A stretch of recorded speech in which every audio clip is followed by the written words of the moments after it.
우리말에 이런 말이 있습니다. 사람 위에 사람 없고 사람 밑에 사람 없다. 언제 우리가 이런 말 쓰죠? 내가 사람 취급 못 받을 때. 근데 대한민국에 보면은 돈 있고 권력 있는 사람들이 돈 없고 권력 없는 사람들을 무시하는 경향이 너무나 커요. 이번에 미국의 프란치스코 교황님께서 방문을 하셨어요. 교황님은 항상 전용기가 없으시기 때문에 그 나라 비행기를 타고 가세요. 우리나라는 대한항공을 타고 오셨죠. 이번에 미국에 갈 때는 아메리칸 에어라인을 타고 가셨어요. 근데 교황님이 딱 비행기를 타자마자 승무원들한테 이렇게 부탁을 하셨다고 그래요. 나는 미국으로 가는 내내 어떠한 특별한 대우도 원하지 않는다. 나를 여기 있는 모든 탑승한 모든 승객하고 똑같이 대해줘라. 거기에는 무슨 추기경도 탔을 거고 기자단도 탔을 거고 수행원도 탔을 거예요. 근데 교황님은 특별한 대우를 원하지 않으셨다고 그래요. 그리고 교황님은 내릴 때 정말로 여러분들한테 감사하다고 승무원들한테 감사의 인사도 잊지 않으셨다고 그래요.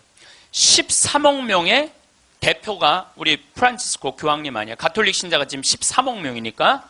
그런데 그 대단한 분이 어떠한 특별한 대우도 원하지 않는다고. 그래서 그 교황님을 수행한 승무원들이 마지막에 후기를 쓴 거를 제가 읽었는데 자기네들은 너무 특별한 대우를 원하지 않았던 그 교황님을 모시고 가면서 인생의 최대의 비행을 했다고 그래요. 너무너무 감동을 받았다고 그래요. 이렇게 세계 최고의 교황님도 특별한 대우를 원하지 않으셨는데 모 항공사의 부사장은 땅콩 안 까줬다고 매뉴얼 판으로 자기 직원, 자기 돈을 벌어주는 사람이야. 고마운 사람이죠. 자기 직원 손가락 마디를 때리고 무릎을 꿇치고 그 다음에 강제로 용서를 청하라고 그랬다는 거예요. 그리고 그것도 모자라니까 어떻게 비행기를 돌려서 그 중요한 사무장을 비행기에서 내리게 했다는 거예요. 이게 바로 사람 위에 사람 있고 사람 밑에 사람 있는 거죠. 대한민국은요, 돈 있으면요, 갑질을 너무나 많이 해요. 여러분들 갑질 얘기 참 많이 들으셨죠? 백화점에서 근무하는 분들, 은행에서 근무하는 분들, 병원에서 근무하는 분들, 심지어 전화 마케팅 하는 분들, 이런 분들이 우리나라에 지금 몇 명이 일을 하느냐 하면 700만 명 정도가 일을 해요. 그 700만 명들은 매일매일 무시를 당하고 살고 있는 거예요. 그러니까 수많은 사람들이 매일매일 무시를 당하고 있는 거죠. 그런데 우리들이 이 인생을 살아가면서 사람을 무시하라고 그런 권한을 받은 적이 한 번도 없어요. 사람을 존중하라고 우리는 예수님한테 가르침을 받았죠. 작년에 서울의 한 부자 동네에서 70살 먹은 아줌마가 70살 먹으면 아줌마예요, 여러분들. 웃을 일이 아니에요. 이번에 유엔에서 나이 재정립이 나왔어요. 나이 재정립이 나왔는데 1살서부터 17살을 미성년이라고 그래요. 미성년. 미성년 17살을 18살서부터 65살을 청년이라고 그래요. 청년. 이거는 제가 한 얘기가 아니고 유엔에서 한 얘기예요. 유엔에서 65살까지는 청년이라고 그래요. 나는 65살 미치다 한번 손 들어보세요. 이렇게 청년이 많아 지금. 여기에 청년이 엄청나게 많이 온 거예요. 우리 교회에 청년이 없다고 많은 교회 지도자들은 걱정을 합니다. 근데 저는 걱정할 일이 아니라고 생각해요. 여기 있는 이렇게 많은 청년들이 있는데 왜 걱정을 해? 그러니까 여러분들은 지금 성모에 활동해야 되는 분들이 아니라 청년에 활동해야 되는 분들이에요. 청년에. 만약에 내가 65이 돼서 애도 다 키웠고 결혼도 다 시켰고 나는 이제 늙었다. 65이 나는 늙었다. 이렇게 생각하는 분은 불행한 분이에요. 자, 나는 이제 할 일 다 했으니까 이제 뭐만 기다리고 있으면 돼? 죽을 날만 기다리고 있으면 되잖아요. 근데 죽을 날만 기다리고 있어야 되는데 지금 65살이 언제 죽느냐면 100살쯤 죽을 거예요. 그럼 몇 년 동안 죽을 날을 기다려야 되냐면 35년 동안 매일 죽을 날만 기다리고 있는 거야. 불행해요, 안 불행해요? 65, 난 이제 청년, 이제 끝났네? 66살부터 79살까지를 뭐라고 그러냐면 중년이라고 그래요. 중년. 네, 네. 중년. 제가 한 얘기가 아니고 유엔이 한 얘기예요. 유엔이. 네. 66살부터 79살. 자, 나는 66에서 79살이다. 한번 손 들어보세요. 이게 다 중년들이에요. 중년들. 아줌마들이 지금 79까지는, 그러니까 여기 지금 66부터 79살까지 지금 노인대학 다니는 분들은 다 자퇴하세요. 다 자퇴하시고 어디에 다시 들어? 성모에 가입해야 돼. 성모에. 80살서부터 99살을 노년이라고 그래요. 노년. 노년. 예. 그리고 100살서부터 노인이라고 그래요. 노인. 예. 100살서부터 노인이라고 그래요. 그러니까 지금 오늘은 여기 노인이 하나도 있어요, 없어요? 한 명도 없어요. 여기 노인 한 명도 없어요. 이제 100살쯤 되면은 그때 이렇게 말해도 돼요. 아, 이제 나가 늙었으니까 이제 좀 집에서 쉬어야 되겠다. 이렇게 생각하시면 돼요. 어쨌든 70살 먹은 아줌마가, 부자 동네 아줌마가 1층에 있는 이 경비 아저씨를 베란다 창문을 열고 부른대요. 어이 경비. 그럼 경비가 와서 5층을 이렇게 올려다보면은 간식 먹으라고 떡을 던져준대. 5층에서 1층으로. 여러분들, 개한테도 5층에서 1층에 던져주면 안 돼요. 저는 제가 키우는 개가 있는데 간식을 줄 때 어떻게 하느냐면 손바닥에 올려놓고 드시라고 이렇게 제가 개한테도 드시라고 내가 이렇게 줘요. 하물며 사람한테 5층에서 1층으로.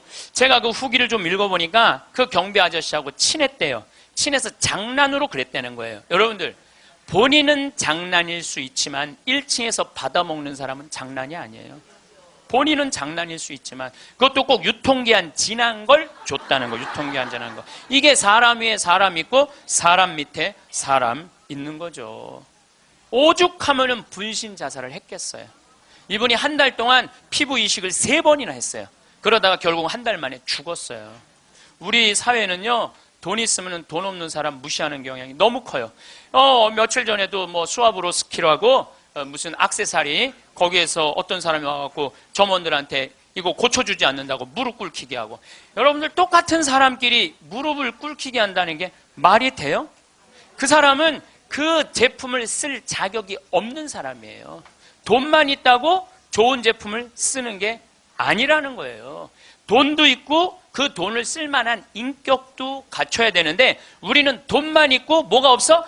인격이 없는 거예요. 사람 무시하지 말라고 누가 가장 가르치셨어요? 예수님이에요. 예수님은 마태복음 25장에 이렇게 말씀하세요. 양떼, 염소떼 나눠놓고 양떼들한테 이렇게 말씀하세요. 너희는 하늘나라를 차지해라. 우리가 뭘 잘했다고 하늘나라를 차지합니까? 너희들은 내가 목말랐을 때, 굶주렸을 때, 헐벗었을 때, 병들었을 때, 감옥에 갇혔을 때, 나그네 되었을 때 따뜻하게 맞이해줬다. 주님, 우리가 언제 그랬습니까? 그러니까 예수님 이렇게 말씀하세요. 너희 형제 중에 가장 보잘것없는 사람 하나에게 해준 게 곧 내게 해준 것이다. 혹시 여러분들 노숙자의 집에 가갖고 노숙자들한테 식사를 한번 대접했어. 그러면은 그 노숙자한테도 대접했지만은 누구한테도 대접한 거야? 그렇죠. 노숙자 안에 있는 예수님한테도 대접한 거예요. 그러니까 그걸 다 대접받았던 예수님은 마지막 날에 그 대접받은 걸 다 갚은 거예요. 근데 여러분들이 병든 사람, 감옥에 갇힌 사람, 노숙자들한테 한 번도 대접해 준 적이 없어. 마지막 날 예수님한테 받을 거 있어요, 없어요? 없어요. 지금 어려운 이웃한테 잘 베풀어 준 사람은 나중에 가서 예수님한테 따질 수 있어. 내놓으라고. 내가 해준 거. 해준 거 내놓으라고 따질 수 있어요. 예수님 마태복음 25장에 말씀하셨기 때문에. 근데 왼편에 있는 사람한테는 예수님이 이렇게 말씀하세요. 악마와 그의 졸도들을 가두려고 준비한 영원히 꺼지지 않는 불 속으로 들어가라. 우리가 뭘 잘못했다고 그럽니까? 그냥 예수님이 이렇게 말씀하세요. 너희들은 내가 목말랐을 때, 굶주렸을 때, 헐벗었을 때 병들었을 때, 감옥에 갇혔을 때, 나그네 되었을 때 따뜻하게 맞이하지 않았다. 주님, 우리가 언제 그랬습니까? 그러니까 예수님이 이렇게 말씀하세요. 너희 중에 가장 보잘것없는 사람 하나에게 해주지 않은 것이 곧 내게 해주지 않은 것이다. 자, 여기 계신 여러분 모두 안에 지금 예수님 계세요, 안 계세요? 여러분들 무시당하면 돼요, 안 돼요? 안 돼요. 여러분들이 잘나서 무시당하면 안 되는 게 아니라 여러분들 안에 계신 예수님 때문에 무시당하면 안 돼요. 자기 자존심을 지키는 거는 여러분들은 예수님이 거하는 성전이기 때문에 여러분들 자존심을 지켜야 돼요. 저는 이번에 아주 굉장히 슬펐다가 너무너무 멋있는 사장님을 하나 만났어요. 도시락 업체, 그것도 미국에서 와서 우리나라에서 사업을 하는 도시락 업체 사장님인데, 우리도 고객을 존중해야 되지만 고객도 우리를 존중해 주지 않으면 내쫓겠다 이거예요. 그 선언서를 제가 읽어드릴게요. 제목이 참 재미나요. 공정 서비스 권리 안내. 우리 직원이 고객에게 무례한 행동을 했다면 직원을 내보내겠습니다. 그러나 우리 직원에게 무례한 행동을 하시면 고객을 내보내겠습니다. 참 멋있죠? 우리 부관장 신부님이 로마 유학 갔다 오신 분이에요. 그런데 저녁에 맥주집에 이제 뭐 신학생 때 갔으니까 맥주 막 먹을 때잖아요. 맥주를 먹으니까 떨어지면 뭐라 그래? 웨이터, 웨이터 계속 불렀대요. 그랬더니 사장이 딱 오더니 나가라고 그러더래요. 왜 나가냐고 그러니까 왜 우리 직원을 종부리듯 부리느냐고, 술 떨어진 거 알면 우리가 찾아가고 필요한 거 있느냐고 물어볼 텐데 왜 내 직원을 종부리듯 부리느냐고, 이렇게 종부리듯 부리는 당신은 여기서 맥주 먹을 자격 없다고 나가라고. 근데 이게요, 유럽도 그러고 미국도 그래요. 미국도 가면은요, 아줌마 못 불러요. 올 때까지 기다려야 돼. 근데 우리는 내가 돈 주고 부린다고 식당에 가서 어떻게 해? 아줌마 왜 안 갔다 와? 안 갖고 와? 이게 종부리듯 부리는 거예요. 이 뒷말이 더 멋있어요. 상품과 대가는 동등한 교환입니다. 우리 직원들은 훌륭한 고객들에게 마음 깊이 감사를 담아 서비스를 제공하겠지만 무례한 고객에게까지 그렇게 응대하도록 교육하지는 않겠습니다. 그러니까 무례한 고객한테 죄송합니다 그렇게 안 가르치겠다는 거예요. 당신은 물건 살 자격 없으니까 나가라고 가르치겠다는 거예요. 우리 직원들은 언제 어디서 무슨 일을 하든지 항상 존중을 받아야 할 훌륭한 젊은이들이며 누군가에게는 금쪽 같은 자식이기 때문입니다. 직원에게 인격적 모욕을 느낄 언어나 행동, 큰 소리로 떠들거나 아이들을 방치하여 다른 고객들을 불편하게 하는 행동을 하실 경우에는 저희가 정중하게 서비스를 거부할 수 있음을 알려드립니다. 사장이 이렇게 딱 써놓은 거예요. 앞에다가. 얼마나 멋있는지 몰라요. 그러니까 예수님도 어느 누구도 함부로 대하지 말라는 거. 어느 누구도. 또 마태복음 18장 10절에 이런 말씀을 하세요. 너희 중에 가장 작은이라도 업신 여기지 말아라. 왜냐하면 그의 수호천사가 하늘에서 매일 아버지의 얼굴을 뵙고 있다 그래요. 수호천사가. 여기 계신 분들 이렇게 말씀하시는 분들 계세요. 나는 지질이 복도 없는 년이라고. 나는 남편 복도 없고 자식 복도 없는 지질이 복도 없는 년이라고. 그 지질이 복도 없는 년도 수호천사가 한 분씩 다 있다는 얘기예요. 수호천사가 한 분씩 다 있는 거예요. 그러니까 여기 계신 여러분들 전부 지금 수호천사 있어요, 없어요? 있어요. 여러분들 언제 수호천사가 여러분들 가장 곁에 있느냐면 여러분들이 성체 영화로 나올 때 수호천사가 항상 여러분들을 수호하고 나온다는 거예요. 여러분들 대단한 분들이에요. 수호천사 한 분씩 다 거느리고 있으니까. 그러니까 무시당하면 돼요, 안 돼요? 무시당하면 안 돼요. 예수님은 이 세상에 오셨을 때도 가진 자 편에 서지 않고 가지지 못한 자 편에 서세요. 부처님 아버지는 직업이 뭐죠? 부처님 아버지는 왕이었어요. 공자님 아버지는 관리였어요. 마호메트 아버지는 큰 부자 상인이었어요. 물론 마호메트 엄마가 뱃속에 있을 때 돈 벌러 나갔다 죽어요. 그래갖고 마호메트는 유복자. 예수님 아버지는 직업이 뭐예요? 목수. 그 내가 신학교 다닐 때 신론 배울 때 예수님 아버지는 성부라고, 예수님 아버지 직업은 하느님이었어요. 하느님.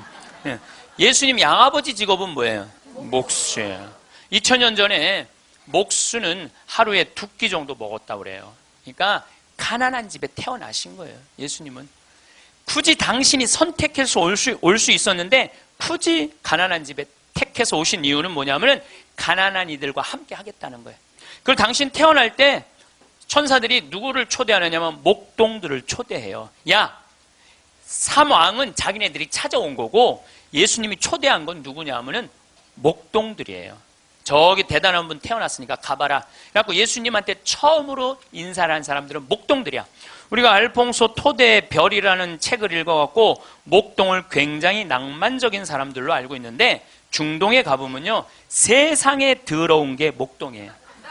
그래서 목동하고 상대하지 말라 그래. 도둑놈들이라고. 상대하지 말라 그래. 왜냐하면 한번 풀뜨러 염소 풀뜨러로 나가면은 한 달을 돌아다녀야 되거든요. 그러니까 한 달 동안 내가 가서 보니까 머리에 떡을 칠하고 다녀요. 먹을. 냄새가 얼마나 나는지 몰라. 또 밤낮에 기온차가 많으니까 옷을 몇 겹을 입고 한 달 동안 안 빨고 그것만 입고 다니는 거예요. 그 더럽고 냄새나는 목동들을 예수님은 첫 손님으로 초대한 거예요. 이게 누구를 초대하겠다냐? 보잘것없는 사람들을 귀하게 여기겠다는 거예요. 그리고 당신 활동하실 때는 앞 못 보는 사람, 듣지 못하는 사람, 말하지 못하는 사람, 팔 오그라드는 사람, 등 굽은 여자, 다리 오그라드는 사람, 몸 썩어가는 나 환자, 몸 파는 여자, 나라 팔아먹은 세리들이랑 먹고 마시고 놀았다고 그래요. 저는 신약성서 읽으면서 가장 가슴 떨리는 성서 구절이 뭐냐면 예수님은 그들과 먹고 마시고 놀았다. 이거를 읽으면 막 가슴이 떨려요. 여러분들, 세상에 먹고 마시고 노는 것처럼 중요한 일이 어디 있어요? 그렇죠? 여러분들 저하고 방송을 통해서 유튜브를 통해서 친숙하시죠? 친숙하다더라도 나하고 먹고 마시고 놀진 않잖아요. 먹고 마시고 놀 수 있는 사이는요, 친하지 않으면 못해요. 여러분들도 누구랑 먹고 마시고 놀아요?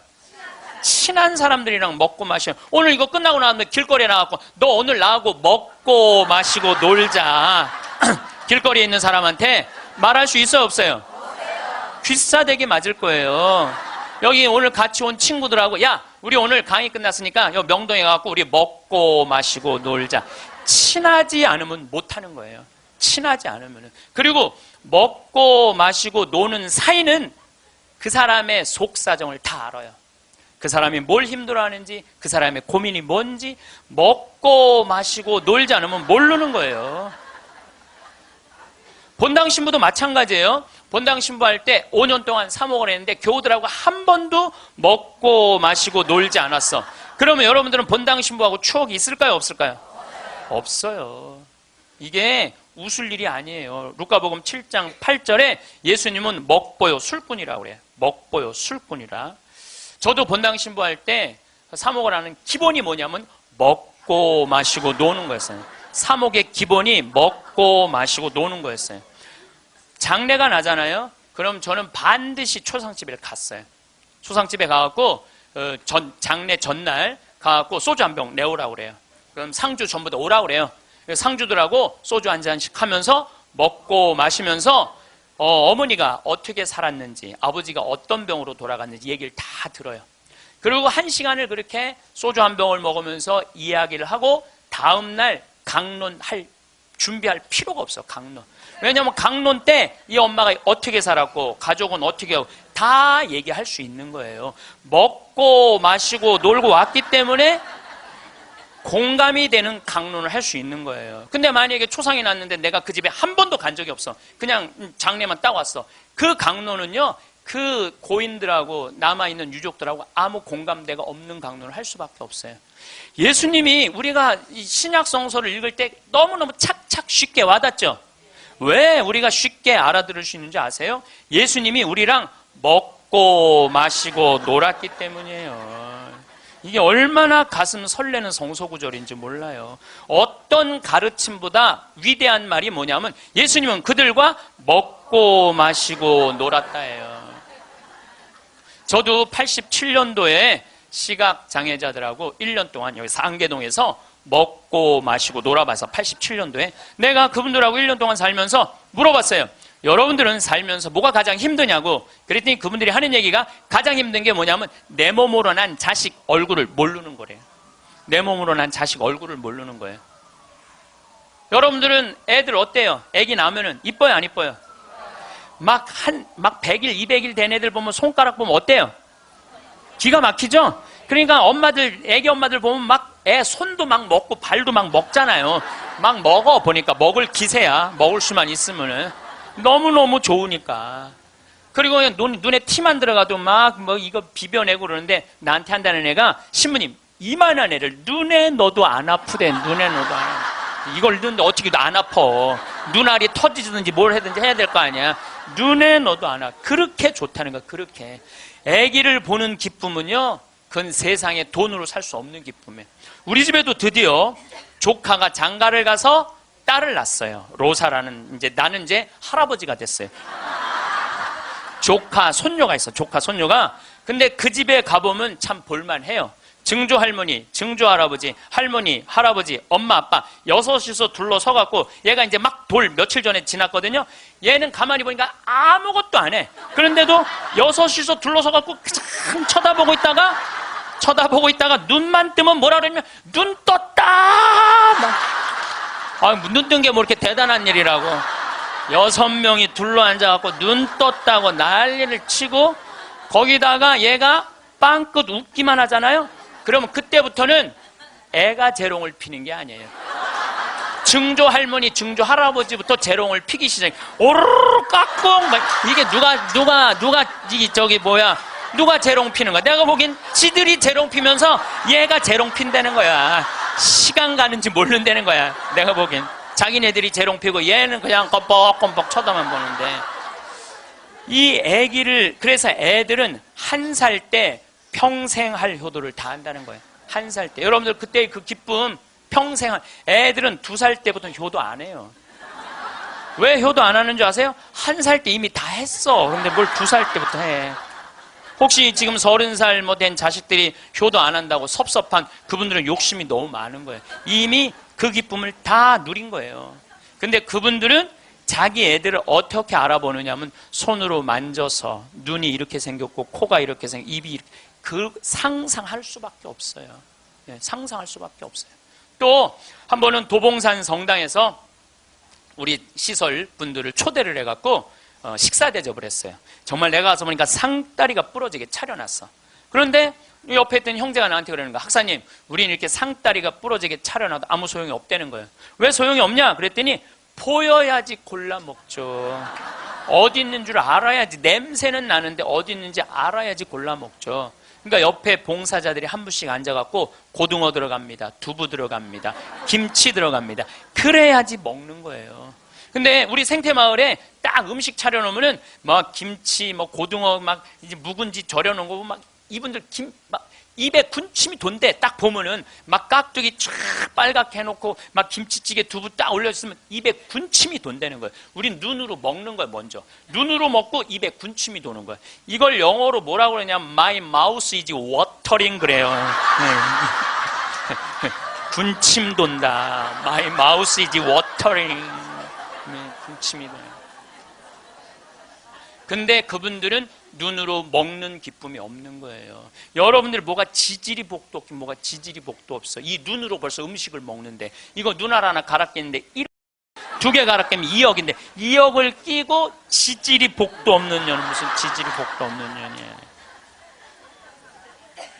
또 87년도는 그 인천에서 수원에서 전철이 전부 다 의정부로 갔어요. 그때만 해도 우리 시각장애자들이 전철에서 바구니 들고 어두운 밤에 깜깜한 밤에 이러고 가면은 500원씩 1000원씩 줬어요. 기억나시죠? 네. 그렇게 하루 종일 전철을 오고 가면서 모으면은 그때 돈으로 꽤 컸대요. 15,000원, 2만원 됐대요. 그때 돈으로. 그러면은 창동이나 도봉역에서 딱 내리면은 도둑놈들이 따라다니다가 역에서 나가면은 그걸 낚아채 가는 거예요. 그걸 낚아채 가는 거예요. 그럴 때 너무너무 속상하다는 거. 너무너무 화가 나. 하루 종일 고생한 건데. 그러니까 누굴 데리고 나가느냐면 5학년, 6학년, 중학교 1학년 된 자기 애들을 데리고 나가는 거예요. 자기 애들은 그거 일 나가는 게 죽기보다 싫은 거예요. 매일 우리 시설 마당에서 애들이 울어. 너 왜 울어? 그럼 자기 일 나가기 싫다는 거예요. 네가 무슨 일을 나가는데? 애들이 얘기해 주는 거예요. 낚아채갖고 엄마 아빠가 나 데리고 나간다고. 그럼 엄마 아빠 손잡고 지팡이 잡고 전철 안에 왔다 갔다 하는 거 걔네들이. 그러는 수원이나 인천은 아무 상관없대요. 창동이나 도봉역에 딱 그 전철을 지나갈 때 되면 누굴 만나냐면 반 친구들을 만나는 거야. 반 친구들이 그걸 보고 다음날 학교 가고 다 소문을 내는 거야.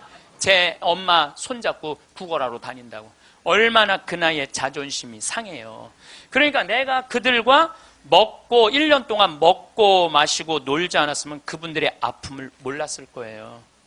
예수님은 이 세상에 오셔서 3년 동안 정말 가지지 못한 사람이나 가진 사람이나 누구하고 먹고 마시고 놀았어요. 그러니까 강생이라는 말 참 많이 듣죠. 예수님은 이 세상에 강생하셨다. 그냥 몸만 오신 게 아니에요. 삶 자체로 이 세상에 들어오신 거예요. 그래서 우리랑 먹고 마시고 놀면서 우리가 고민하는 게 뭔지, 우리가 힘들어하는 게 뭔지 너무너무 잘 아셨어요. 그래서 예수님은 특별히 아픈 사람들, 병든 사람들 고쳐주는 거 주저하지 않으셨어요. 다 고쳐주셨어요. 그리고 최후의 만찬 때 마지막 날 제자들의 발을 씻어주고 난 다음에 예수님이 이렇게 말씀하세요. 요한복음 13장에 내가 너희들을 사랑하였듯이, 사랑한다는 게 뭐냐면 너희들과 먹고 마시고 놀면서 너희들을 위로했듯이 너희도 서로 사랑하여라. 이게 마지막 날 유언이야. 서로 사랑하라는 게. 그런데 지금 한국에는 크리스찬이 2천만이 있어요. 개신교 1,500만, 가톨릭 500만. 크리스찬이라는 건 뭐냐면 그리스도처럼 살겠다는 거예요. 여기 계신 여러분들 전부 왜 세례받았냐면 그리스도처럼 살라고 세례받은 거야. 그러면 이 대한민국에 2천만 명의 그리스도가 살고 있는데 요즘 대한민국에 보면 2천만 명의 그리스도인이 살고 있는 것 같아요? 아니죠? 예수님이 서로 사랑하라고 말하고 간 적이 없는 것 같아. 예수님이 이렇게 말하고 가신 것 같아. 너희들 서로 괴롭힐 수 있는 한 괴롭혀라. 이렇게 말씀하고 가신 것 같아요. 얼마나 서로 괴롭히는지. 작년 4월 6일 날 윤승주 일병이 죽었어요. 군대 간 지 4개월 만에 4명의 선임이 괴롭혀갖고. 근데 어떻게 괴롭혔느냐면 치약 한 통을 다 짜서 강제로 먹였다는 거예요. 치약 한 통을 다 짜서. 그리고 가래침을 뱉고 그걸 핥아 먹으라고 그러고. 이게 사람이 할 짓이에요? 사람이 할 짓이 아니에요. 죽기 이틀 전에는 냉동 음식을 입에다가 집어넣고 얼굴을 때리고 밥알이 튀어나오면 다시 삼키라고 그러고 핥아서. 결국은 기도가 막혀서 죽었다고 발표가 나왔어요. 그런데 윤승주 일병 사돈 쪽에 정형외과 의사가 있어요. 젊은 애가 기도가 막혀 죽을 리가 없다. 한번 시신을 다시 보자. 시신을 꺼내봤더니 온몸에 피멍이 다 들은 거야. 이틀 동안 마대자루로 때린 거예요. 그래갖고 맞아 죽은 거예요. 쉽게 말하면 맞아 죽은 거예요. 잠도 안 재우고. 근데 윤승주 일병은 군대 가기 전에 전액 장학생이었어요. 대학생이었는데. 그리고 과 대표였고. 이렇게 멀쩡한 아이가 군대 가고 죽은 거예요. 그래서 작년 내내 군대를 개혁한다고 난리를 치는데 저는 군대를 개혁해서 될 일이 아니에요. 여러분들 우리나라 애들은 군대 가기 전에 이미 다 망가져서 들어가요. 우리나라 중고등학교 애들 여러분들 남자애들 보면 눈빛 보면 어때요? 살벌하지 않아요? 이렇게 눈빛 딱 마주치면은 어떤 놈이야 걸리지 내가 오늘 가만히 안 놔둬 이런 기세예요. 우리나라 지금 중고등학교 남자애들은 극도의 스트레스 속에서 자라는 거예요. 왜? 경쟁 속에서 경쟁만 가르치고 협력, 이해, 양보, 사랑 이런 게 안 배워요. 경쟁, 출세 1등만 배운 애들이야. 그러니까 눈에 도끼가 있는 거야 애들이. 그런 애들이 군대 가고 서로 괴롭히는 거예요. 이미 군대 가기 전에 망가진 거예요. 여러분들 텔레비전 보면 요즘 대한민국 뭔가 잘못 가고 있다는 생각 안 들어요? 뭔가 우리 지금 잘 가고 있어요? 잘 못 가고 있어요. 대한민국 건국이념은 뭐예요? 홍익인간 그건 4348년 전에 단군 할아버지가 한 얘기고 대한민국 건국이념은 뭐예요? 대한민국 건국이념은 뭐냐면 우리도 한번 잘 살아보세요. 돈이야 돈. 돈이라면요 무슨 짓이든 해요. 정말 지난 70년 동안 돈을 벌기 위해서 우리는 혈안이 돼 있었어요. 그리고 우리나라는 돈을 많이 벌었어요. 참 많이 벌은 나라예요. 전 세계 다녀보세요. 대한민국처럼 좋은 차 타고 여러분들처럼 이렇게 기가 막히게 멋있는 옷 입고 여러분들처럼 잘 먹는 나라 거의 없어요. 전 세계에서 10위 안에 들어요. 10위 안에 들어요. 참 잘 먹고 잘 살아요. 근데 무슨 영국의 옥스퍼드 대학 나오고 우리나라 기자가 이런 말을 했어요. 기적을 이룬 나라, 기쁨을 잃은 나라. 기적은 이루었는데 너무너무 잘 살긴 하는데 기쁨이 없는 나라야. 전부 다 여기다 헬 조선이에요. 지옥 조선. 우리나라를 지금 그렇게 표현하거든요. 그리고 애들이 흙수저 물고 태어났다고. 누구는 금수저 물고 태어났는데 누구는 흙수저 물고 태어났다고. 내가 보기엔 너무 잘 사는데 이런 표현들이 있는 거예요. 이거는요, 돈보다 더 높은 가치가 있거든요. 이제 대한민국이 추구해야 되는 건 뭐냐면 돈보다 더 높은 가치를 추구해야 될 때예요. 이제는. 근데 아직도 돈이야. 아직도 돈. 아직도 경제 그래요. 정의, 인권, 자유, 생태계, 자연, 이 높은 가치들이 있는데 우리는 아직도 경제예요. 작년 4월 16일 날 세월호가 왜 침몰했어요? 돈 때문에 침몰한 거예요. 6,000톤급 큰 배들은요, 배 밑에 평형수를 심어야, 이렇게 다 둬야 돼요.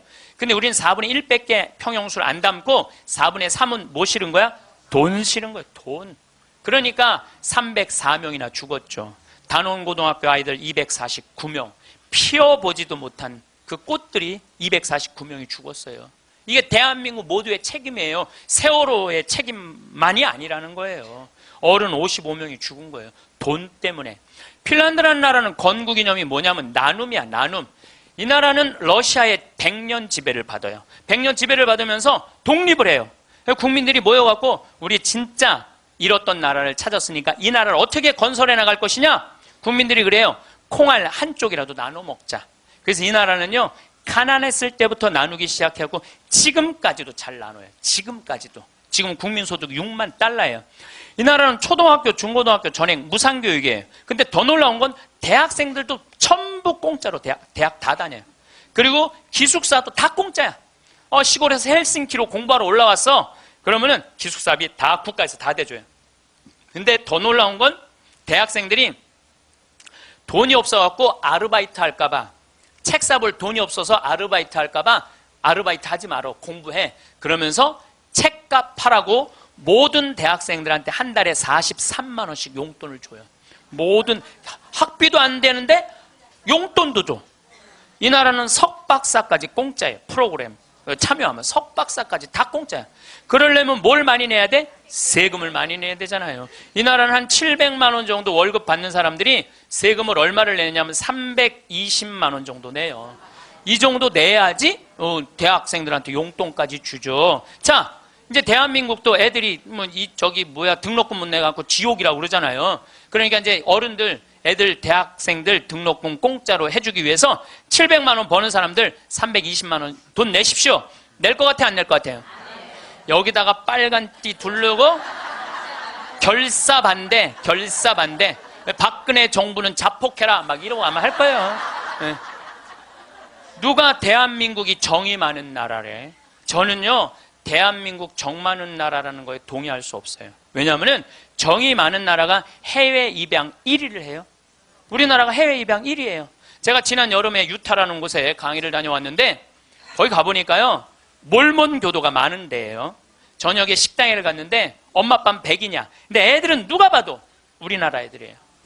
그 한 식당에 세 쌍의 자녀들이, 그러니까 세 부부 쌍의 자녀들이 우리나라 애들이야.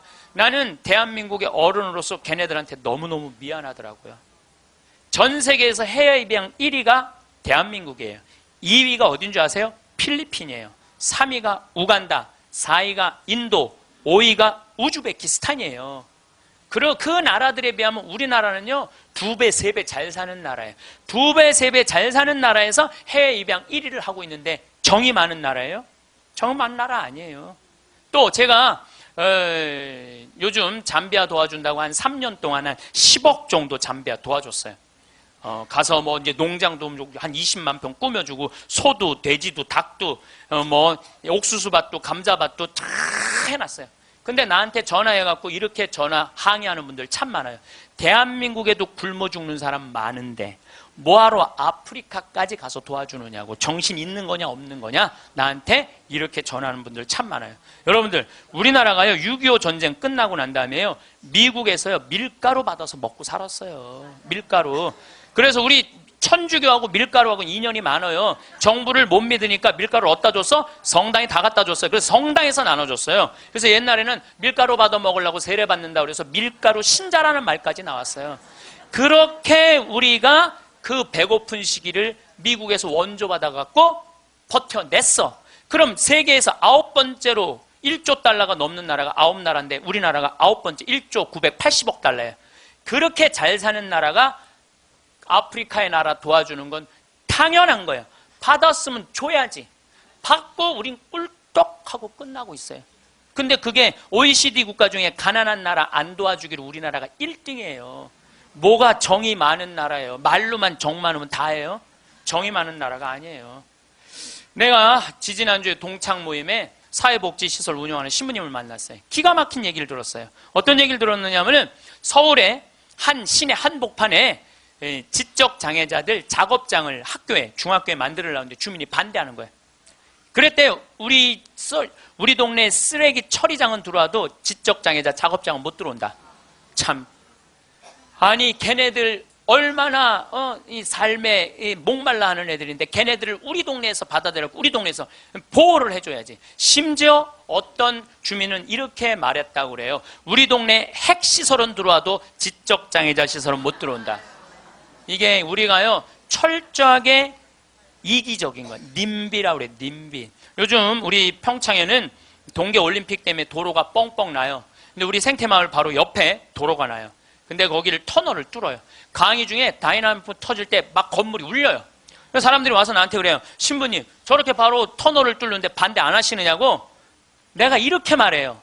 저거 반대하려면 5년 정도 걸려. 매일 도로에 들어놓아야 돼. 나는 내 인생 매일 도로에 들어놓기 내 인생이 너무 아까워. 그리고 1화는 우리 옆으로 지나가는 거 2화는 마을로 지나가는 거예요. 그럼 내가 반대한다고 칩시다. 그러면 2화는 누구한테로 지나가는 거야? 마을로 지나가는 거예요. 그럼 우리 내 옆길은 안 되고 옆에 마을은 괜찮고. 이게 이기적인 거예요. 이기적인 거. 누가 우리 부로 정이 많은 나라라고 그래요. 1970년대 우리 이 구로공단에서 동대문에서 노동자들이 이제 돈 많이 벌으니까 우리 좀 나눠주라. 그러니까 정부에서 어떻게 이 국가가 지금 잘 살아야 된다. 그래갖고 잡아 죽이고 고문하고 그랬어요. 그러면서 나중에 잘 살게 되면 그때서 너희들한테 잘해줘. 나중에 잘해줘. 나중에 잘해주겠다고. 그래서 대기업 중심으로 정책을 폈어요. 그런데 지금 2015년 대한민국 잘 살아요? 못 살아요? 잘 살아요. 외환보유가 세계 6위예요. 3,600억 달러. 그 다음에 10대 기내 사내 보유금은 5천억 달러, 515조. 근데 지금 나눠요, 안 나눠요? 안 나누잖아요. 우리나라가 지금 1시간 노동임금이 5,580원이에요.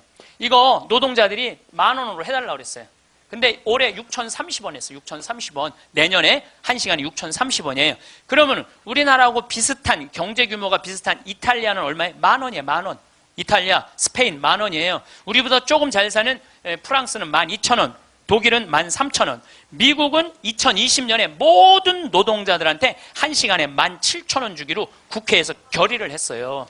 근데 우리는 이 민중을 무시하는 거예요. 니네들은 무시당해도 돼. 니네들은 돈, 이게 5,580원이면요.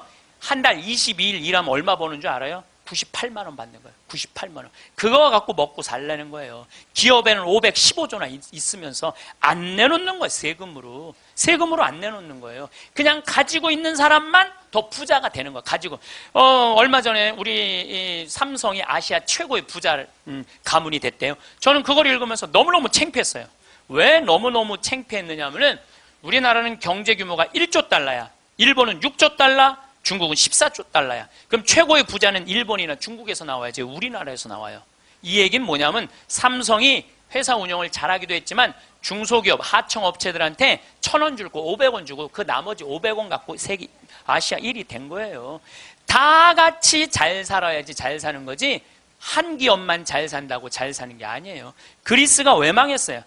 그리스가 한두 부자 자기네들 세금 다 뒤로 돌리는 바람에 나라가 망한 거예요. 나중에 나누긴 뭘 나중에 나눠.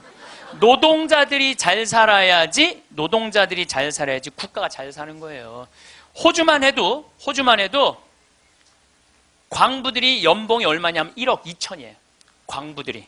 내가 지금 호주에 나오고 같이 봉사활동 다니는 치과의사, 우리 요한 바오로 치과의사가 있는데 어저께 나한테 한 얘기예요. 신부님, 호주에는 배관공, 전기공, 목수가 저보다 돈 더 많이 벌어요. 아주 능력 있는 치과의사인데 돈 더 많이 번다는 거예요. 그러니까 노동자가 잘 사는 나라가 행복한 나라예요. 예. 나중에 나눠주긴 언제 나눠줘. 나중에는 다 굶어 죽고 난 다음에 나눠줘요. 나누려면 언제 나눠야 돼? 지금 나눠야 돼. 지금. 내가 성당 질 때도 부자들한테 신축 헌금 좀 하시죠. 그럼 신부님 나중에 땅 팔리면 할게요. 나중에 땅 팔리면 할게요. 이런 분들은요 절대 안 해요. 착한 일도 많은 사람들, 신부님 내가 나중에 돈 벌면 할게요. 이런 사람들은 착한 일 안 하겠다는 사람들이에요. 지금 하지 않으면 나중에는 못 하는 거예요. 나중에는. 지금 해야 돼. 하려면 지금 해야 돼요. 마침 기도 벌써 시간이 45분이나 됐어요. 마침 기도 제가 신약 성서의 예수님은요 서로 사랑하라는 말보다는 남을 무시하지 말라는 말을 훨씬 많이 하셨어요. 남을 무시하지 말라는 말을. 이 사람을 무시하지 말고 어린아이를 무시하지 말고 가난한 사람을 무시하지 말고 이 이야기를 훨씬 많이 하셨어요. 그러니까 사람을 귀하게 여기라는 얘기예요. 지금 제가 마침 기도로 읽는 이 성서 구절도 제가 강의 때 했던 마태복음 18장 10절 말씀입니다. 성부와 성자와 성령의 이름으로 아멘. 작은 이들을 업신여기지 마라. 너희는 이 작은 이들 가운데 하나라도 업신여기지 않도록 주의하여라. 내가 너희에게 말한다. 하늘에서 그들의 천사들이 하늘에 계신 내 아버지의 얼굴을 늘 보고 있다. 사랑 많으신 하느님 아버지, 당신은 아들 예수님을 이 세상에 보내셔서 우리와 함께 먹고 마시고 놀면서 우리들이 이 세상살이 하면서 힘들어하는 것을 위로해 주시기 위하여 당신 아들을 파견하셨나이다. 그 거룩한 예수 성심을 닮아 우리들도 생활 안에서 만나는 우리 주위 사람들 무시하지 않고 그들을 존중하고 그들 안에 있는 예수님의 모습을 찾아내어 그들을 존중할 수 있는 그러한 지혜 허락하소서. 세상에 가장 허망한 약속이 뭐냐면 나중에 뭘 한다는 거예요. 나중에. 제가 여러분들한테 강의 때 이렇게 말씀드렸어요. 여러분들 여행은 가슴이 떨릴 때 가야지 다리가 떨릴 때 가면 안 됩니다. 기억나세요? 그런데 대개 한 50에서 60 되신 분들이 이때 여행을 가고 싶어. 말대로 여행을 가고 싶은데 지금 애도 교육도 시켜야 되고 결혼도 시켜야 돼. 그러니까 신부님 나중에 간다고. 나중에는 없어요. 가려면 언제 가야 돼? 지금 가야 돼. 지금. 금 중에 제일 소중한 금이 황금도 아니고 소금도 아니고 지금이에요. 지금. 여러분들 중에 이런 분들이 있어요. 아, 오늘 정말로 갈비가 먹고 싶다. 내가 아들을 셋을 키워놨는데 큰아들이 사줄래나 둘째 아들이 사줄래나 막내 아들이 사줄래나 이렇게 생각하는 분은 바보 중에 상바보예요. 왜냐하면은 아니 아들이 무당이야? 막 일하다가 엄마가 지금 갈비 먹고 싶어 하네? 오늘 가서 사드려야 되겠다. 이런 자식 있어요? 없어요? 없어요. 지금 갈비 먹고 싶은 거 누구만 알아? 나만 알아. 그러니까 누가 사줘야 돼? 내가 사줘야 돼. 누구 돈으로? 내 돈으로. 네. 여러분들이 행복하시고 싶으면은 뭐를 벌어야 되냐면 거지 근성을 벌여야 돼. 거지 근성. 누가 사 주기를 바라는 누가 나를 행복하게 해주기를 바라는 이 거지 근성을 버려야 돼. 먹고 싶은 거 있으면 누가 사 먹어야 돼? 내가 사 먹어. 행복하고 싶으면 누가 행복하면 돼? 내가 행복하면 돼. 언제? 나중에 말고 언제? 지금. 여러분들 지금 어느 교수님이 한 얘기지만은 아이스크림이 있어. 이 아이스크림이 있는데 너무 더워. 그럼 이거 어떻게 해야 돼? 먹어야 돼. 언제 먹어야 돼? 지금 먹어야 돼. 이거 나중에 먹는다고 놔두면은 이거 녹아서 남아있어요? 안 남아있어요? 저한테 많은 암 환자들이 오죠. 많은 암 환자들이 와서 하소연할 때 이런 얘기를 해요. 신부님, 제가 정말로 이제 60부터 행복하려고 30살서부터 60살까지 돈만 모으고 아무데도 놀러 안 갔다는 거야. 근데 암이 걸려갖고 이제 아무데도 갈 수가 없다는 거야. 억울해 죽겠다는 거야. 차라리 그때 갈 걸. 미국 사람들은요, 5개월 일해서 한 달 여행 가는 게 목적이에요. 5개월 열심히 돈 모아. 그건 이번엔 내가 뭐 어딜 간다 그러면 열심히 와서 한 달 휴가 화끈하게 갔다 와요. 또 한 5개월 열심히 모아. 또 한 달 화끈하게 왔다가. 그 사람들 한 30년 동안 살면서 거의 60번 정도의 휴가를 멋있게 갔다 오는 거예요. 근데 우리나라는 30살부터 60살까지 나중에 가려고 한 번도 안 가.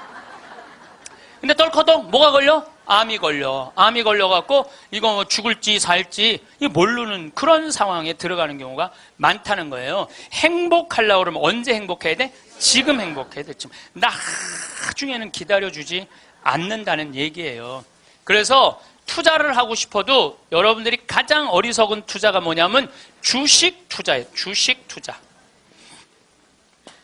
여기 지금 주식 투자하는 분들 분명히 계실 거예요.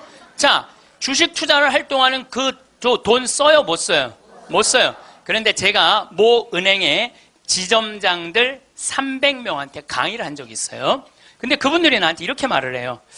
대개 주식 투자하는 개인의 96%는 평생 하다 보면은 5천에서 1억 정도는 다 손해보고 나간다는 거. 96%가 써보지도 못하고 날리는 거야. 써보지도 못하고. 저는 요즘 필라테스라는 걸 해요. 제가 필라테스를 하는데 비싸요. 1시간에 뭐 7만 원인가 그 정도 해요. 또 개인 레슨을 하니까. 그런데 제가 뭐 관절염이 있으니까 안 쓰는 근육들이 너무 많더라고. 일주일에 2번을 하는데 내 몸이 나한테 그러더라고. 주인님 너무너무 감사하다는 거야. 나한테. 왜 이렇게 나한테 잘해주느냐고. 필라테스를 하죠. 그 다음에 내가 영어 공부하죠. 나한테 하는 투자는 아깝지 않아요. 그런데 주식 투자는 써보지도 못하고 날리는 거야. 아니 여러분들 5천만 원을 날린 분들 내가 물어볼게요. 여러분들 그 5천만 원을 갖고 자기한테 투자했어. 자기 신앙에 투자했어. 5천만 원을 가지고 이스라엘 성지순례를 10번을 갔다 왔다고 생각을 한번 해봐요. 그럼 여러분들은 지금 10번 갔다 온 분들은 예수님하고 트고 지낼 수 있어요. 이스라엘 성지순례 10번 갔다 온 분들은 예수님하고 그냥 맘먹고 막 트고 그냥 얘기할 수 있어. 그게 나 주식 투자 5천만 원에 갖고 한 푼도 못 건져갖고 아이고 속이야, 아이고 가슴이야 이러고 사는 게 나아요. 어느 게 나아? 그러니까 오늘부터 주식 다 팔고 어떻게? 자기한테 투자하세요. 나중에 투자하지 말고 언제 투자해? 지금 투자해야 돼. 지금 투자해야 돼. 그러니까 우리는 어떻게 행복한지도 모르고 서로 무시하고 사는 게 기쁨이 뭔지도 모르고 살아. 어쨌든 우리 이 대한민국의 건국이념은 돈이야. 돈이기 때문에 돈을 벌어야 되는데 땅덩어리가 넓어요? 캐나다는 우리나라보다 102배가 나라가 넓어요. 102배가 나라가 넓은데 이 나라는 나무만 팔아도 100년을 먹고 산다는 거예요. 나무만 팔아도. 사우디아라비아는 석유만 팔아도 국민소득이 7만 달러야. 아무것도 안 해도. 근데 우리나라는 아무것도 없어. 땅도 안 넓고 자원도 없고. 그러니까 우리는 돈을 벌으려면 어떻게 해야 돼? 오로지 믿을 건 뭐 하나밖에 없어? 머리밖에 없어. 그러니까 우리는 돈을 벌으려면 뭐를 해야 되냐면 공부를 해야 돼. 공부. 엄마들이 이렇게 얘기를 합니다. 너 공부해서 훌륭한 사람 돼야 돼. 너 공부해서 너의 재능을 개발해야 돼. 이렇게 말하는 엄마가 없어요. 이놈 새끼야 너 커서 무시 안 당하고 돈 많이 벌려면 공부 열심히 해. 그러니까 우리는 공부를 왜 하냐면 무시 안 당하고 돈 벌으려고 공부하는 거예요. 애가 노래를 너무 잘해. 그럼 엄마가 이렇게 얘기해. 너 그렇게 맨날 배짱이처럼 노래하다가 나중에 커서 굶어 죽어 이놈 새끼야. 공부를 잘해야지. 공부를 국영수를 잘해야 돼. 국영수. 다른 건 노래는 공부가 아니야. 애가 그림을 너무 잘 그려. 너 그렇게 맨날 그림 그리다가 너 그림쟁이들이 나중에 굶어 죽어 이놈의 새끼야. 너 공부를 잘해야지. 공부. 뭐 국영수를 잘해. 국영수. 애가 공을 너무 잘 차. 너 이렇게 밤새 돌아다니면서 공 차다. 너 커서 굶어 죽어 이놈의 새끼야. 빨리 들어와서 공부를 해. 그래갖고 뭘 해야 되냐면 국영수를 해야 돼. 그래서 우리나라는요, 학교를 다니면 다닐수록 자기 재능을 죽이는 교육을 하는 거예요. 여러분들 노래 잘하고 공 잘 차고 그림 잘 그리고 뭐 물건 잘 만드는 거 제주고 공부 중에 공부예요. 근데 우리는 그걸 공부라 생각 안 해. 오로지 공부는 뭔 줄만 알아? 국영수만 공부를 알고 있어. 국영수만. 전인지 선수 알죠?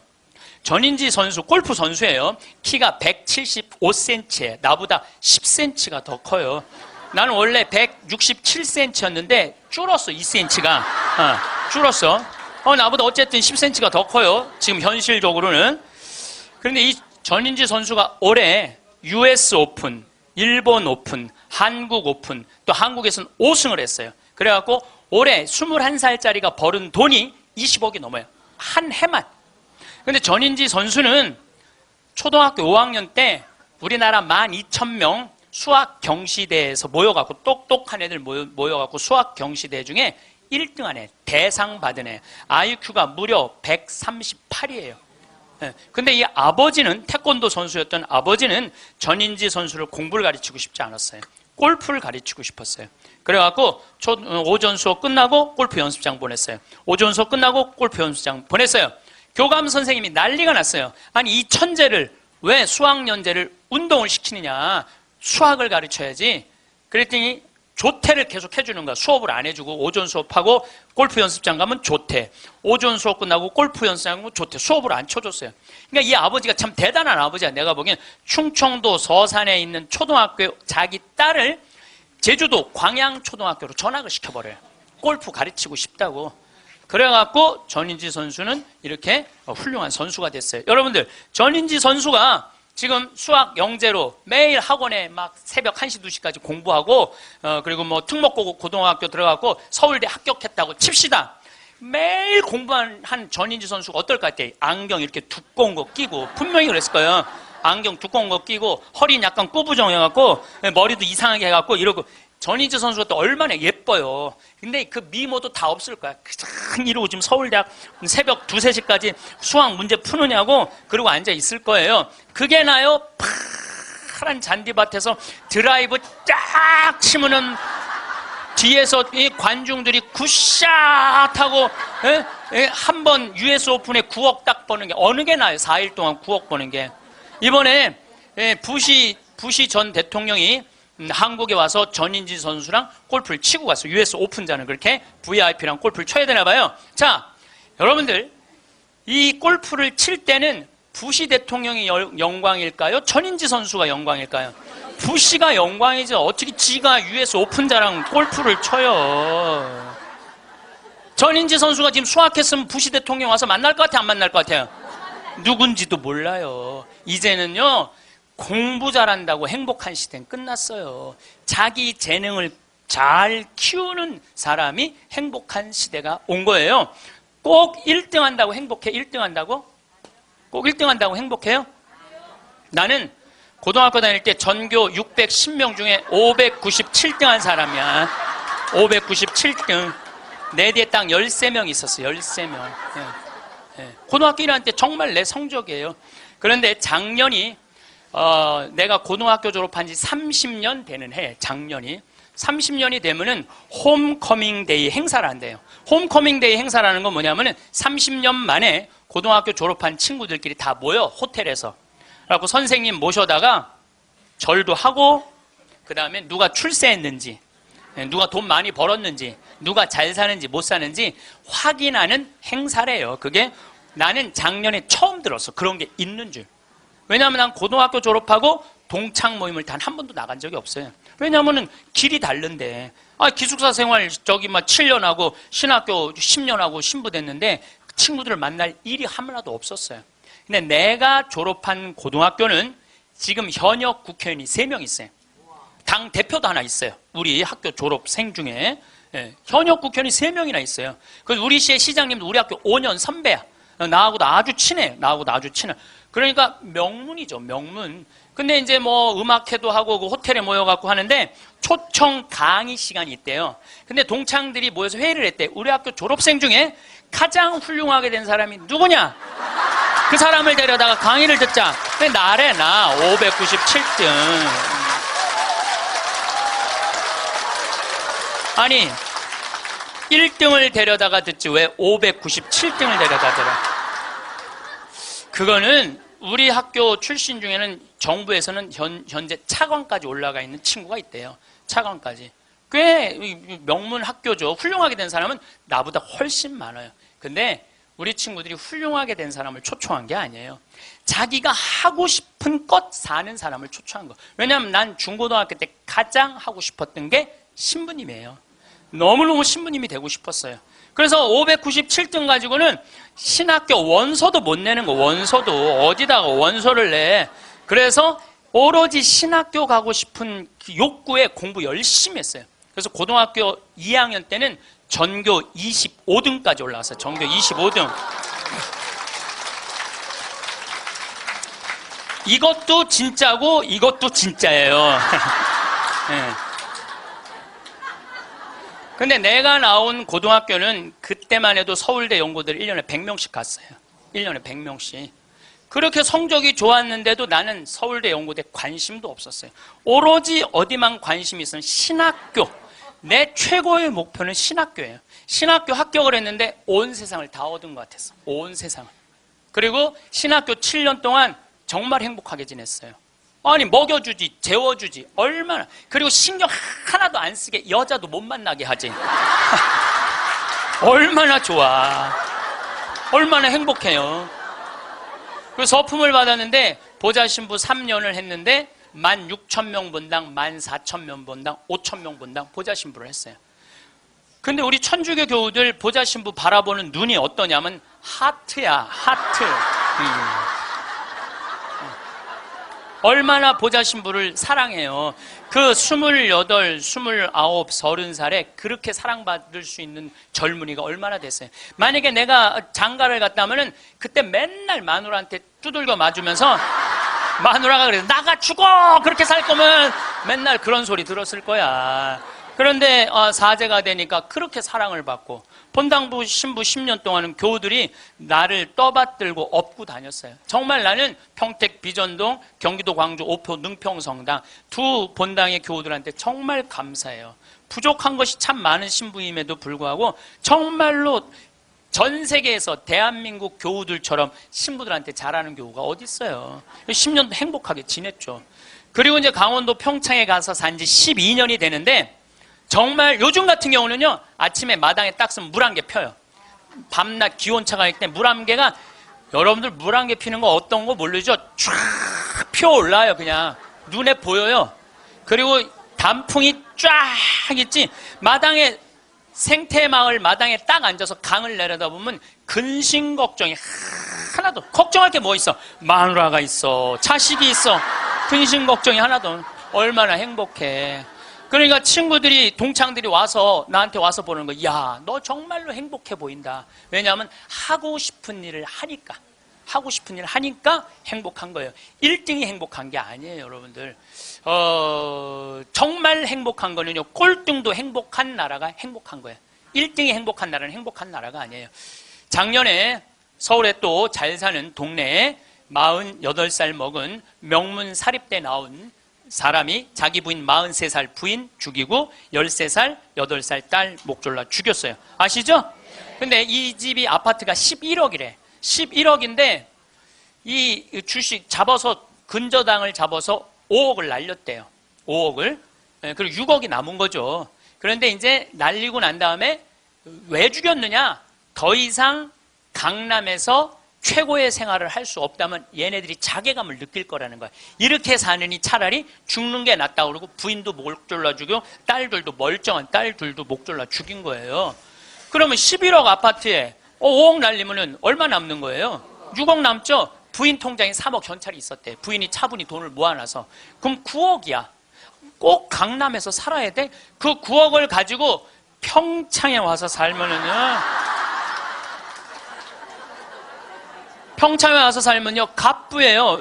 우리 땅 좋은 거 하나에 15만이 한 평에. 그러면 한 300평 사봐야 한 4,500만 원, 5천만 원이에요. 그리고 집 기가 막히게 잘 지면은요, 한 1억 5천이면 정말 이 서울의 어떤 집보다 멋있게 질 수 있어. 그래봤자 2억이야, 2억. 그리고 7억이 현찰로 남으면요, 평창에서 갑부로 살 수 있어요. 근데 우리는요, 1등에만 목을 매기 때문에 내려앉는 걸 할 줄 모르는 거예요. 내려앉는 걸 할 줄 모르는 거예요. 여기 있는 분들도 가만히 있어요. 난 망했어. 그리고 가만히 정신 차려보면 그래도 건질 게 많거든. 그런 거 정리해갖고 평창에 오면 다 되는 건데, 여기서 살라고 그러니까 힘든 거예요. 여기서 살라고 그러니까. 그러니까 1등병을 고쳐야 돼요. 1등병을. 자기가 하고 싶은 거 하고 사는 게 제일 좋은 거예요. 우리 집에 조카가 하나 있는데 3년 전에 내가 잠비아를 데리고 갔다가 얘가 말라리아에 걸렸어요. 그래갖고 여러분 1년에 말라리아로 걸려 죽는 숫자가 얼마냐면 300만 명이에요. 300만 명. 예. 근데 처음에는 말라리아인지 모르고 독감인 줄 알고 계속 수원에 있는 병원에 있었어. 근데 보니까 이게 치료가 안 되는 거야. 점점 백혈구 수치가 올라가는 거야. 죽기 직전까지 올라간 거야. 너무너무 놀라갖고 내가 여기 서울 국립의료원에 입원을 시켜놓고 마침 서울대병원에 내가 강의를 나가니까 전화해갖고 최고로 좋은 감염내과 의사 찾아서 우리 조카 좀 내가 조카 하나 잡게 생긴 거 아니에요. 지금 아프리카 데리고 가서 조카 좀 살려. 그리고 내가 그날 내 평생에 그렇게 간절하게 기도한 적이 없어. 하느님, 우리 조카만 살려주면 내가 열심히 살겠습니다. 딴 생각 안 하고 내가 열심히 기도했어요. 조카가 살아났어요.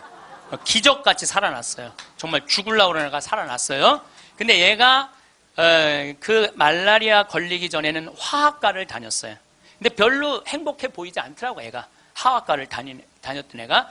근데 말라리아 치료되고 난 다음에 학교를 때려쳤어요. 얘가 어렸을 때 성우를 하고 싶어 했어요. 그래서 뭐 바이올린도 배우고 피아노도 배우는 아이예요, 원래는. 근데 화학과를 간 거야. 바이올린하고 피아노 배우는 애가, 성우하고 싶은 애가 화학과를 가니 얼마나 한심해요. 그랬더니 나한테 그러는 거야. 삼촌, 내가 학교 때려쳤어. 그래서 왜? 그랬더니 내가 죽음 직전까지 가보니까 내가 좋아하는 걸 하다가 죽는 게 자기가 옳게 사는 거라는 생각이 들더래요. 그래서 얘가 공부를 해갖고 뮤지컬 학과를 들어갔어요. 뮤지컬 학과를 들어가고 아니 가자마자 장학금을 받고 다니는 거야. 화학과 다닐 땐 장학금 하나도 받지 못했던 애가 자기가 좋아하는 걸 하면은 되는 거예요. 뭐 청음은 만점이래요.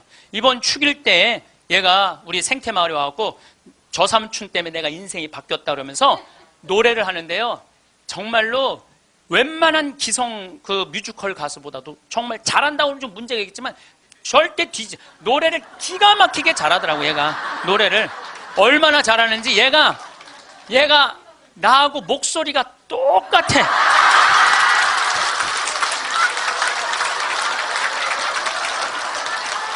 막 내가 심장이 떨리더라고, 심장이. 그런데 그 아버지인 우리 둘째 형이 나한테 하는 얘기가 지금 쟤는 대한민국에서 제일 행복한 애라고. 자기가 하고 싶은 걸 하니까.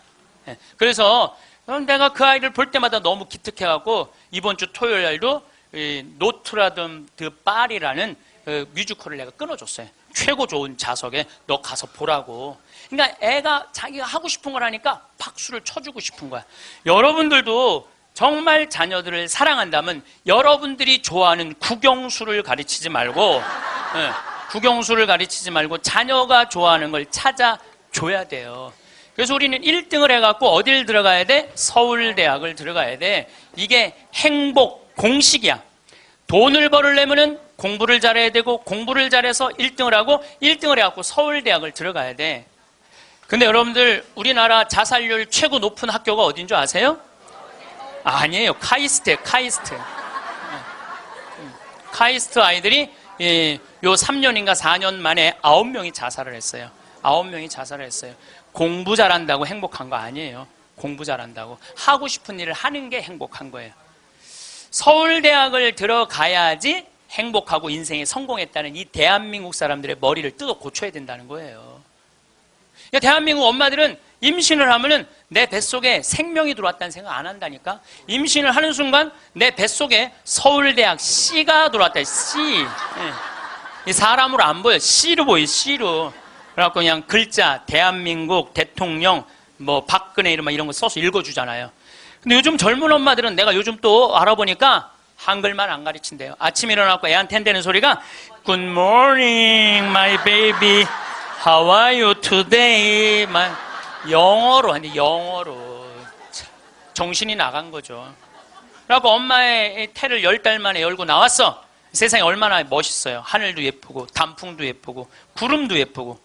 그래갖고 베란다 창문을 통해서 구경 좀 하려고 그랬더니 마음 급한 엄마가 너 지금 그거 볼 시간이 어디 있어? 1살짜리한테 한쪽 창문에 가나다라 마바 차타카타 붙여놓고 반대쪽 창문에는 A, B, C, D 붙여놓고 누워서 모빌이 돌아가는데 기억, 니은, 디귿, 리을이 돌아가는 거예요. 자, 저는 이 이야기를 20년째 하고 있어요. 왜냐하면은 내가 가정방문 다녀보면서 제일 꼴배기 싫은 게 애방에 글자, 숫자, 영어 더덕더덕 붙여놓는 거예요. 그게 애를 위한 일이 아니거든요. 애를 정신을 혼란하게 만드는 거예요. 발도르프 교육이라고 있어요. 독일에서 이 1차 세계대전 끝나고 난 다음에 담배 공장에서 처음으로 한 교육이에요. 근데 이게 가장 인간한테 인권을 존중해주는 교육이래요. 이 발도르프 교육은 유치원 때부터 대학 졸업할 때까지 등수가 없어. 등수가 없어. 누가 1등인지 누가 꼴등인지 몰라. 그리고 이 발도르프 교육에서는 사람을 어떻게 등수로 먹이느냐 이거예요. 사람 어떻게 등수로 평가하느냐 이거예요. 등수가 없어요. 그리고 지금 노르웨이, 핀란드, 덴마크, 네덜란드 다 등수 없어요. 우리나라처럼 1등급부터 15등급, 20등급 나눠놓는 나라가 없다니까요. 참 불행한 거예요. 이건 교육이 아니에요. 교육이. 근데 이 발도르프 교육에서 가장 하지 말아야 되는 거 머리맡에 모빌 달아놓지 말라는 거예요. 애기한테 모빌 달아놓으면 절대 안 된다는 거예요. 생각을 해봐요. 하루 종일 가나다라 갖고 놀고 ABCD 갖고 놀고 1, 2, 3, 4 갖고 놀았어. 너무 피곤해. 그래서 잤어 밤에. 자고 한 8시간 잤어. 오늘 하루를 개운하게 시작해볼까? 눈을 딱 떴는데 기억, 니은, 디귿, 리을이 돌아가. 이게 애들한테 보통 스트레스가 아니라는 거예요. 그런 애들이 커서 다 치약 한 통을 다 짜서 동료 병사들을 먹이는 거예요. 그런 애들이. 그러니까 우리나라 애들은요, 어렸을 때부터 너무 스트레스를 받아갖고 중학교 2학년만 되면 폭발하는 거예요. 그래서 중2병이 나오는 거예요. 부모가 너무너무 괴롭혀갖고. 작년에 부산에서 한 초등학교가 선생님이 2학년인데 22명이 한 반인데 다음 중간고사 볼 때 만점 받는 애부터 밥 먹인다고. 그래서 국어, 수학을 중간고사에 봤대요. 근데 4명이 22명 중에 4명이 만점을 받았대.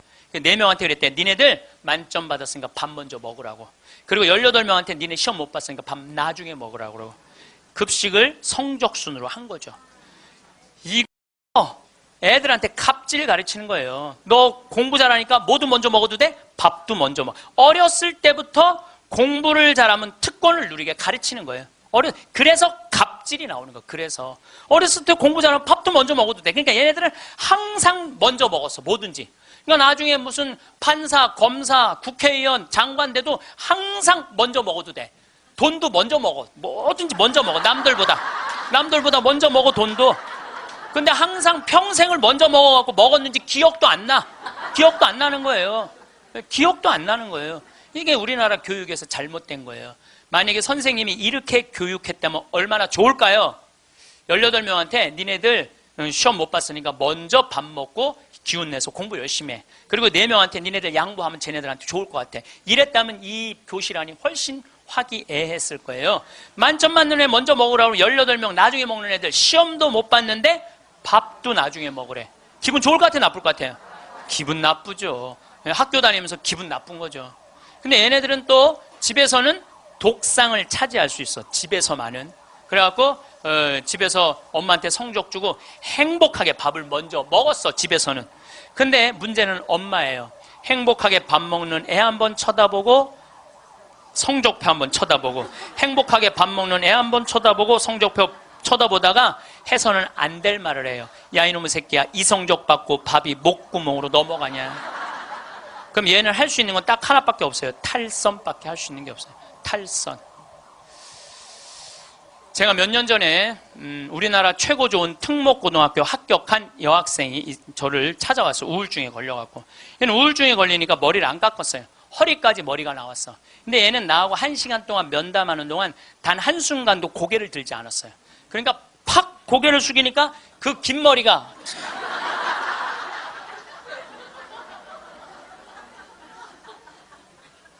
나는 걔 얼굴을 1시간 동안 못 봤어요. 까만 머리만 봤어. 까만 머리만. 근데 얘가 하는 말이 이런 말이에요. 자기는 초등학교 4학년 때까지 너무 행복했대요. 공부도 잘하고 시골에서. 근데 선생님이 엄마를 부르더니 얘는 여기다 놓기 너무 아까운 애라고. 공부를 너무너무 잘하니까 평촌으로 보내라고, 학원만은. 그래서 평촌으로 엄마가 전학을 보냈대요. 근데 여러분들 이거 생각해야 돼요. 아이는 전학을 한번 가면은 엄마 뱃속에서 새로 태어난 것 같이 새로운 환경에 놓인대요. 친구 새로 만나야지, 선생님 새로 만나야지, 가는 길 다르지. 그만큼 힘든 거야, 전학을 한번 가면은. 근데 가자마자 전교 1등을 했대요. 그러니까 바로 왕따를 당했대요. 바로 왕따를 당했대요. 그냥 사는 게 너무너무 학교 다니는 게 지겨웠대요. 근데 오로지 공부 잘하니까. 거기서 너무너무 공부를 잘하니까 선생님이 엄마를 부르더니 얘는 평촌에 놓기 너무 아깝다고 일산으로 보내라고. 일산으로 갔대요.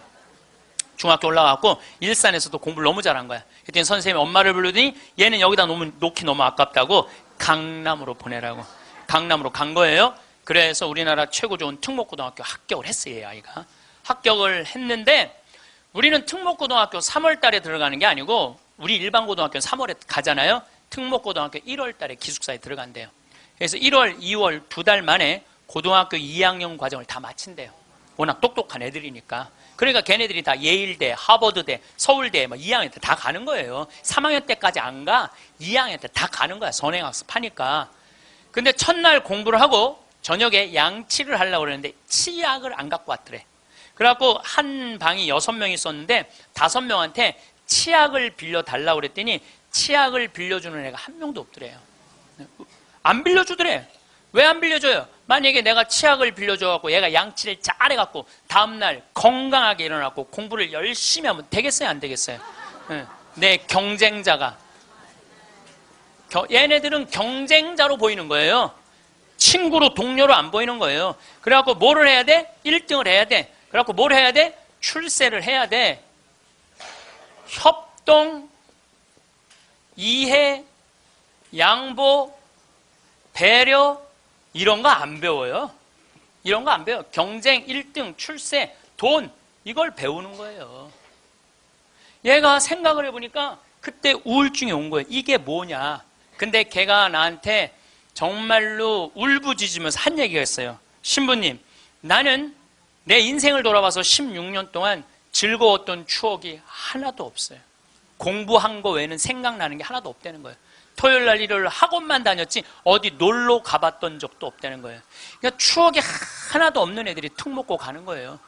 그리고 그중에 진짜 4당 오락 4시간 자면은 합격, 5시간 자면은 떨어져. 그러니까 4시간밖에 안 자고 공부만 하는 애들이 서울대학 가는 거예요. 그중에 정말 도서관에서 머리통이 터져라 공부하는 애들이 사법고시, 행정고시 보는 거예요. 그리고 그중에 진짜 똑똑하고 출세 욕구 있는 애들이 국회의원이 돼갖고 지금 대한민국을 통치하고 있는 거예요. 여러분들 대한민국 요즘 국회 보면 맨날 서로 협동하고 이해하고 양보하고 배려해요? 맨날 머리통이 터지게 싸우지 않아요? 대한민국 국회의원은 누가 만들어낸 거냐면 여러분들이 만들어낸 거예요. 대한민국 모든 사람들이 만들어낸 거예요. 대한민국 국회는 대한민국 교육의 결정체예요. 만약에 대한민국 교육이 협동하고 이해하고 양보하고 배려하는 걸로 가르쳤다면 우리나라 국회의원들 항상 서로 여야가 합의 보고 협동하고 양보하고 그렇게 나갔을 거야. 근데 초등학교 때부터 그렇게 배운 적이 없어. 경쟁하고 1등하고 출세하고 자기 잘난 것만 배웠어. 그러니까 지금 국회가 저러고 있는 거예요. 내가 보기엔 올해도 예산안이 처리가 될지 안 될지, 그놈의 국정교과서인가 뭔가 때문에 처리될지 안 될지, 그건 난 지금 정말 한심한 거예요. 국정교과서 잠깐 얘기를 하면은요, 여러분들, 국가가 정해준 교과서로 공부를 하는 걸 국정교과서라고 그래요. 그러니까 한 권을 가지고 공부를 하는 거, 역사책을 가지고 한 권을 갖고 공부를 하는데, 복음도 사복음이야. 마테오, 마르코, 루카, 요한이야. 예수님을 이렇게 서술하는 것도 네 가지 관점에서 서술을 하는 거예요. 내가 만약에 마테오복음만 읽었다면요, 나는 이방인이 바라보는 예수님은 이해하지 못했을 거예요. 그 다음에 요한복음을 내가 공부를 안 했다면은 예수님의 영적인 세계를 알지 못했을 거예요. 루카복음을 이해하지 않았다면 예수님이 사람을 어떻게 사랑하는지 몰랐을 거야. 마테오복음만 읽었다면 구원에 관련된 유대인의 사고만 배웠겠지. 그러니까 국정교과서 내용이 뭐가 담기는 게 그게 중요한 게 아니야. 한 가지만 가르치는 게 가장 무서운 거야. 한 가지만. 사람은요, 여기서부터 부산까지 경부고속도로만 가야 돼. 니네들 죽으나 사나? 아니, 나같이 평창에 있는 놈은 경부고속도로 가려면 여기 수원까지 와서 타고 내려가야 되잖아요. 우리는 중앙고속도로 내려가면 바로인데. 그렇잖아요.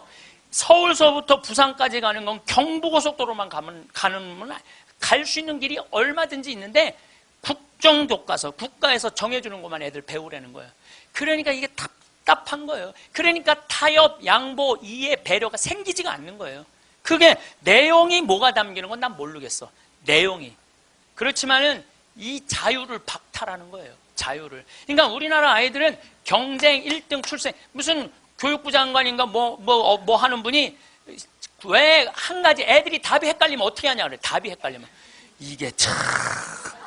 이게 지금 내가 평화방송 강의하면서 할 얘기는 아니지만은 답이 어딨어.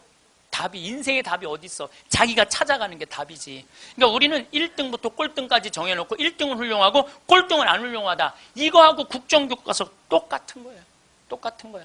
참 가슴 아픈 일이죠.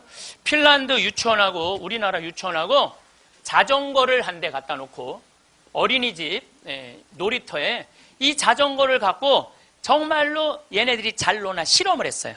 근데 핀란드에는 20명이 있는데 한 명이 막 타고 노는데 다른 애가 아무도 안 건드려.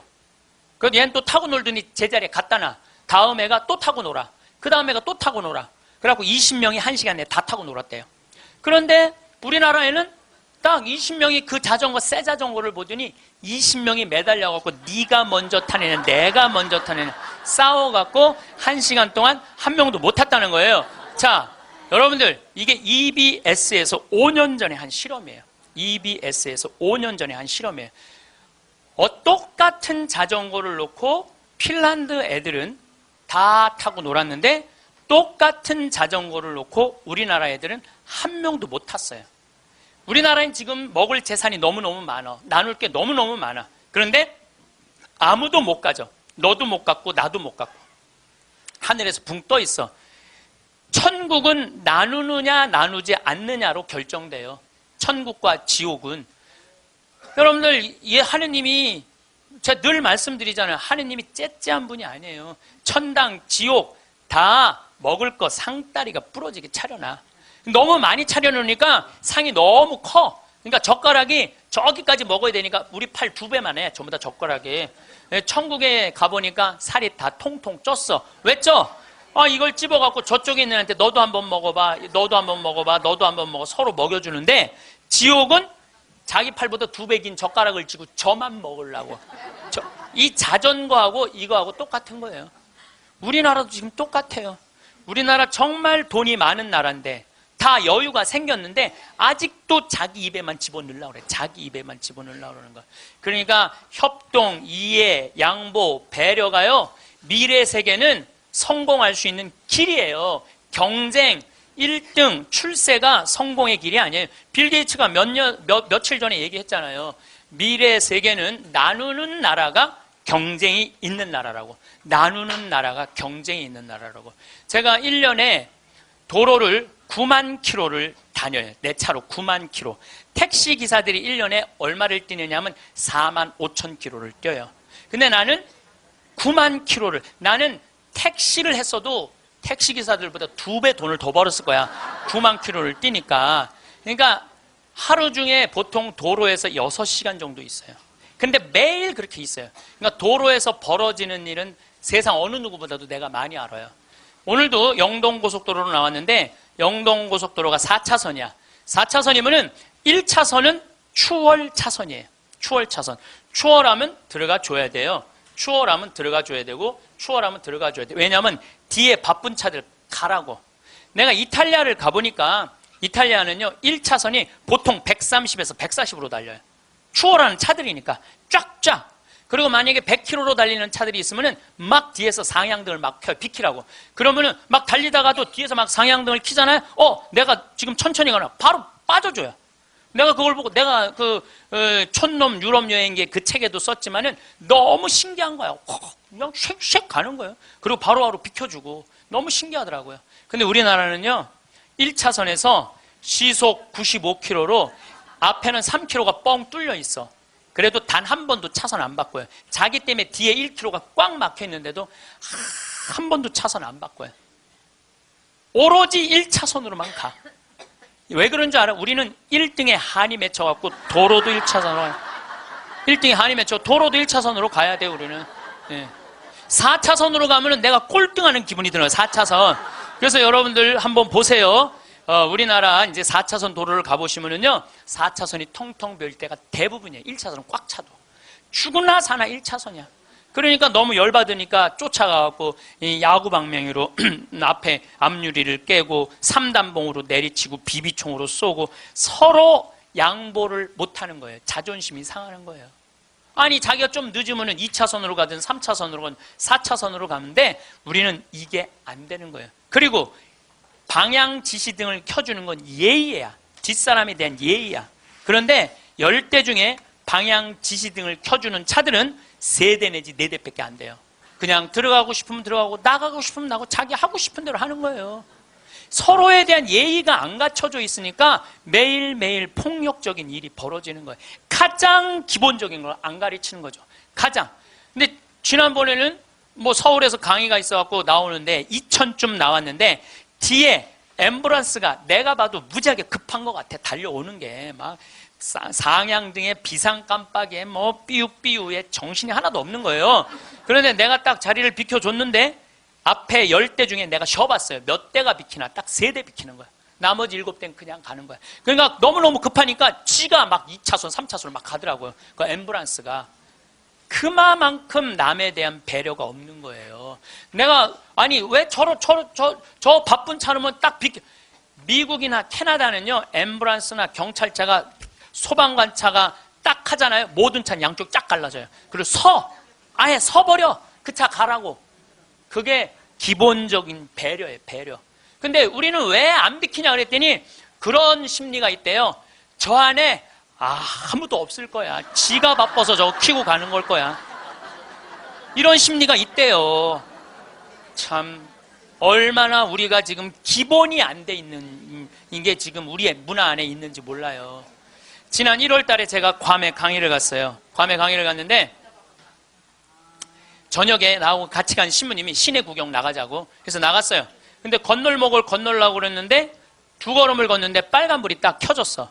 어떻게 뒤로 딱 물러났죠. 뒤로 물러났더니 그 앞에 있는 차가 나보고 웃으면서 가라는 거예요. 네가 가던 길이니까 가라는 거야. 뒷차들이 쫙 서 있는데 나는 빨간불이고 자기는 파란불인데 나보고 가라는 거야. 항상 선진국에 가보면은요, 누가 우선이냐면 사람이 우선이에요. 사람이 건너겠다면 차는 자기가 파란불이라도 서요. 그리고 신호 없는 데는 당연히 자기가 알아서 서요. 내가 또 보고 배운 게 많으니까 난 기사가 있으니까 보통 70 먹은 아줌마가 길을 건너려고 그러면 뒤로 돌아다 보잖아. 2차선에서 2개 차선 여기만 이면 도로 주택가에. 그럼 내가 그래요. 저분 길 건너려고 그런다. 서라. 1년 동안 그냥 가는 거예요. 핸대는 소리가 차 조심해야지 왜 내가 조심하느냐고. 그러니까 사람이 차 조심을 해야 돼. 차가 사람을 조심해야 되는데 우리는 사람이 차를 조심해야 돼. 하도 내가 잔소리 하니까 요즘은 서요.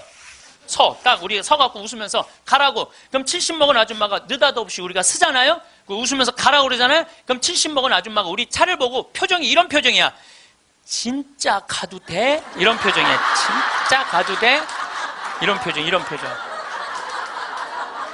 그래서 우리가 웃으면서 진짜 가도 돼요. 예.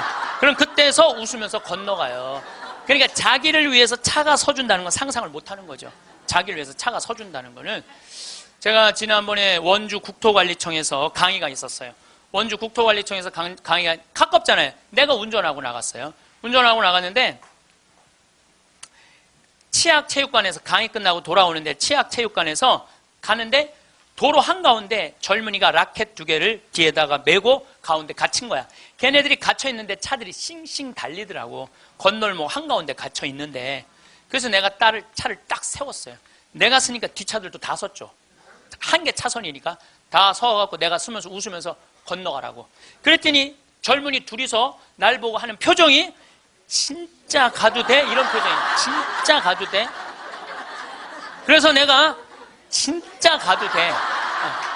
그랬더니 얘네들이 이 산더미만한 애들이 딱 건너가다가 갑자기 내 차로 몸을 돌리더니 90도 인사를 하고 가는 거예요. 걔네들 기분 좋게 건너가고 나 기분 좋은데 걸리는 시간이 3초밖에 안 걸렸어요. 3초. 근데 우리는 그 3초를 내놓지 못하는 거예요. 사람을 무시하는 거죠. 사람을 존중해 주는 게 아니라 사람을 무시하는 거예요. 제가 영어학원 다닌다고 이제 영어학원을 다니는데 이제 지하에다 주차를 해놓고 이제 올라와요. 주차 1층에서 이제 내려야 돼요, 저는. 근데 이제 3층, 4층에 중학교 애들 영어 이제 학원이 있어요. 그 딱 내리면은 1층에서 내리려면 애들이 한 20명 서 있어, 바깥에. 안에, 이 엘리베이터 안에 사람이 꽉 차 있어. 근데 내리는데도 걔네들 밀고 들어와요. 내리는데도. 학원은 다녀서 뭐해? 가장 기본적인 게 아무리 국영수를 잘하면 뭐해? 가장 기본적인 질서를 안 지키는데 지금 여러분들 자녀들한테 백날 공부 가르쳐 봐요. 남을 양보하고 배려하고 남에 대한 어떤 협동이라든지 이런 게 안 가르쳐주면 안 지켜주면 공부해나 마나예요. 지금 대한민국은요, 밑빠진 독에 물 붓고 앉아 있는 거예요. 이건 교육이 아니에요. 진정한 교육은 뭐냐면 사람을 존중해 주는 거예요. 자유를 존중해 주는 거예요. 선택권을 주는 거예요. 국정교과서로서 선택권을 뺏는 게 아니고, 그게 교육이고, 그게 자유고, 그게 민주주의예요. 그게 예수님이 원하는 거예요. 어느 누구도 무시하지 말라는 거. 이게 예수님이 원하는 거예요. 여러분들도 우리 삶 안에서 내가 얼마나 사람을 존중하고 사람을 배려하나 좀 생각을 해봐야 될 것 같아. 근데 이게 하루아침에 생긴 게 아니야. 하루아침에 사람을 무시하는 게 생긴 게 아니라니까. 조선 500년 내내 사람을 무시하는 문화가 배 있어요. 누가 조선이 선비의 나라라고 그래. 선비는 10%밖에 안 됐어요. 90%는 평민이고 노비야. 90%는 온데간데 없고 조선이 선비의 나라라고. 그 10%만 위한 나라야. 부자만을 위한 나라일 수가 있다는 거죠. 조선 500년에 대한 이야기는 다음 시간에 이야기하도록 하겠습니다. 황창현 신부님 말씀 어떠셨나요? 오늘 우리는 어쩌면 너무나 익숙해서 그 중요성을 간과하기 쉬운, 하지만 우리 삶과 사회를 지탱하는 핵심 가치인 존중에 대해 조금 더 깊고 넓게 이야기를 나누어 보고자 합니다. 빠르게 변화하고 때로는 각박하게 느껴지는 현대 사회 속에서 서로를 향한 존중이야말로 우리가 함께 행복으로 나아가는 데 필요한 가장 기본적인 토대가 아닐까 생각합니다. 오늘 황창현 신부님의 말씀을 다시금 되새기며 큰 울림을 받았습니다. 신부님께서는 우리 가운데 그 누구도 다른 사람보다 우위에 있지 않습니다라고 힘주어 말씀하셨습니다. 이 말씀은 단순히 사회적 계급이나 지위를 넘어서 우리 모두가 인간으로서 동등한 존엄성을 지닌 존재임을 일깨워줍니다. 역사를 돌아보면 진정한 리더십은 지배와 굴림이 아닌 섬김과 겸손에서 비롯되었음을 알 수 있습니다. 자신을 낮추고 국민의 목소리에 귀 기울였던 지도자는 오랫동안 기억되지만 권위를 내세우며 타인을 얕보았던 이들은 결국 역사의 뒤안길로 사라지곤 했습니다. 저 역시 가끔은 저도 모르게 상대방의 겉모습이나 사회적 배경을 통해 어떠한 선입견을 가졌던 순간들을 반성하곤 합니다.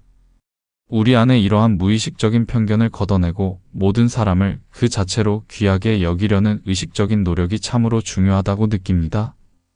일상생활 속에서 우리는 얼마나 서로를 존중하며 살아가고 있을까요? 특히 서비스를 제공하는 분들을 대하는 우리의 모습은 어떤지 돌아볼 필요가 있습니다. 우리는 모두 서로를 존중하도록 배웠습니다 라고 하셨듯이 존중은 특별한 상황에서만 발휘되는 것이 아니라 매 순간 우리가 지녀야 할 기본적인 태도입니다. 식당에서 음식을 주문할 때, 매장에서 물건을 계산할 때, 혹은 콜센터 상담원과 통화할 때 우리는 그들을 단지 기능으로 대하고 있지는 않은지요. 그들 역시 누군가의 소중한 가족이자 각자의 삶의 이야기를 가진 한 명의 인격체입니다. 저도 한때 서비스직에서 일하며 예상치 못한 무례함에 깊은 상처를 받은 경험이 있습니다. 그때의 막막함과 서러움은 단순히 기분이 상하는 것을 넘어 인간적인 모멸감으로 다가왔습니다. 이러한 경험은 사소한 말 한마디, 무심한 행동 하나가 상대방에게 얼마나 큰 영향을 미칠 수 있는지를 절실히 깨닫게 해주었습니다.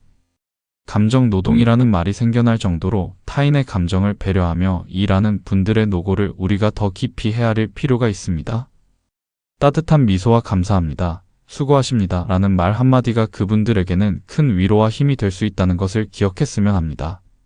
나이에 대한 사회적 통념에 대해서도 신부님의 말씀은 새로운 관점을 제시합니다.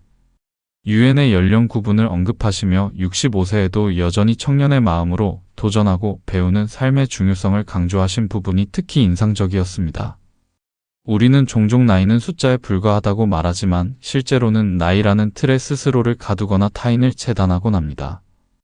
하지만 주변을 둘러보면 정년퇴직 후에도 새로운 언어를 배우고 젊은 세대와 스스럼 없이 어울리며 봉사활동에 매진하는 어르신들의 열정적인 모습에서 큰 감동을 받습니다.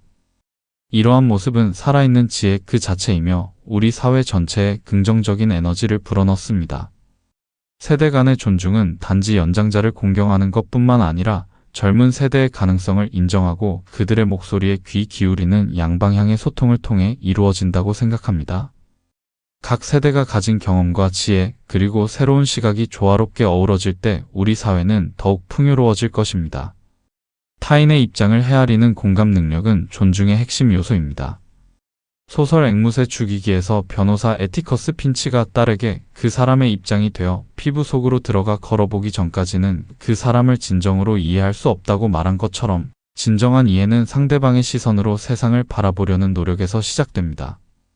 하지만 현대사회는 때때로 이러한 공감을 어렵게 만들기도 합니다. 특히 익명성이 보장되는 온라인 공간에서는 상대방의 감정을 고려하지 않은 날카로운 말들이 쉽게 오가곤 합니다. 저는 우리가 잠시 멈춰 서서 화면 너머의 상대방도 감정을 가진 한 명의 사람이라는 사실을 인지하는 것이 무엇보다 중요하다고 생각합니다.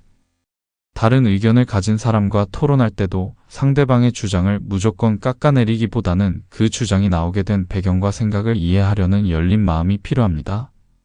이러한 노력들이 쌓일 때 우리는 더 건강하고 성숙한 소통 문화를 만들어갈 수 있을 겁니다. 황창현 신부님께서는 우리 사회가 물질적 풍요를 추구하는 과정에서 정의, 인권, 환경과 같은 근본적인 가치들을 소홀히 하고 있는 것은 아닌지 깊은 성찰을 던지셨습니다. 성장과 효율이라는 이름 아래 과정의 공정성이 무시되거나 소수의 희생이 당연시되는 풍조는 결국 공동체 전체의 신뢰를 무너뜨립니다. 우리는 과거의 여러 안타까운 사건들을 통해 이러한 교훈을 얻었음에도 여전히 눈앞의 이익에 급급한 선택을 반복하고 있지는 않은지 돌아보아야 합니다. 신부님께서 예시로 드신 핀란드의 사례처럼 국민 개개인의 행복과 삶의 질을 우선시하며 사회적 연대를 통해 함께 발전하는 사회 모델은 우리에게 많은 영감을 줍니다. 교육, 복지, 환경 보호와 같은 분야에 대한 꾸준한 투자는 당장의 경제적 이익으로 환산되지 않을지라도 장기적으로는 사회 전체의 건강성과 회복 탄력성을 높이는 밑거름이 될 것입니다. 저는 우리 각자가 소비자로서, 시민으로서 하는 작은 선택들이 모여 사회 전체의 방향을 결정짓는다고 믿습니다. 윤리적인 기업의 제품을 선택하고 환경을 생각하는 생활 방식을 실천하며 공동체의 문제에 적극적으로 목소리를 내는 것이야말로 존중의 시민의식을 발휘하는 길일 겁니다. 우리 사회 곳곳에서 발견되는 이기적인 모습들, 예컨대 특정 시설 건립을 반대하는 님비 앤 IMBY 현상이나 노동의 가치를 제대로 인정하지 않는 일부 현실은 결국 함께 살아감에 대한 인식 부족에서 비롯된다고 생각합니다. 신부님께서 지적하신 것처럼 이러한 문제들은 단지 개인의 이기심을 넘어 사회 전체의 통합을 저해하는 심각한 걸림돌이 됩니다. 장애인과 비장애인이 함께 어울려 살아가는 것이 당연한 사회, 모든 노동이 그 가치를 정당하게 인정받는 사회를 만들기 위해서는 무엇보다 서로의 다름을 인정하고 포용하는 자세가 필요합니다. 때로는 나의 작은 불편함이 다른 이에게는 절실한 도움이 될 수 있다는 생각, 그리고 나의 권리가 소중한 만큼 타인의 권리도 중요하다는 인식이 우리 사회에 더욱 깊이 뿌리 내려야 합니다. 이를 위해서는 지속적인 교육과 함께 서로 다른 입장의 사람들이 만나 대화하고 이해의 폭을 넓혀갈 수 있는 사회적 장치들이 마련되어야 한다고 생각합니다. 오늘 우리는 황창현 신부님의 지혜로운 말씀을 바탕으로 존중이라는 가치가 우리 삶과 사회에 얼마나 중요한지 함께 이야기 나누었습니다. 존중은 추상적인 구호가 아니라 아침에 만나는 이웃에게 건네는 따뜻한 인사 한마디, 대중교통에서 타인을 위해 자리를 양보하는 작은 배려, 그리고 나와 다른 의견을 가진 사람의 말에도 끝까지 귀 기울이는 경청의 자세 속에 구체적으로 살아 숨쉬는 것입니다. 이러한 작은 실천들이 모여 큰 변화를 만들어낼 수 있다고 저는 굳게 믿습니다. 여러분은 오늘 그리고 내일 어떤 모습으로 존중을 실천하시겠습니까? 우리 모두가 서로를 존중하며 함께 성장하는 아름다운 사회를 만들어가기를 진심으로 소망합니다.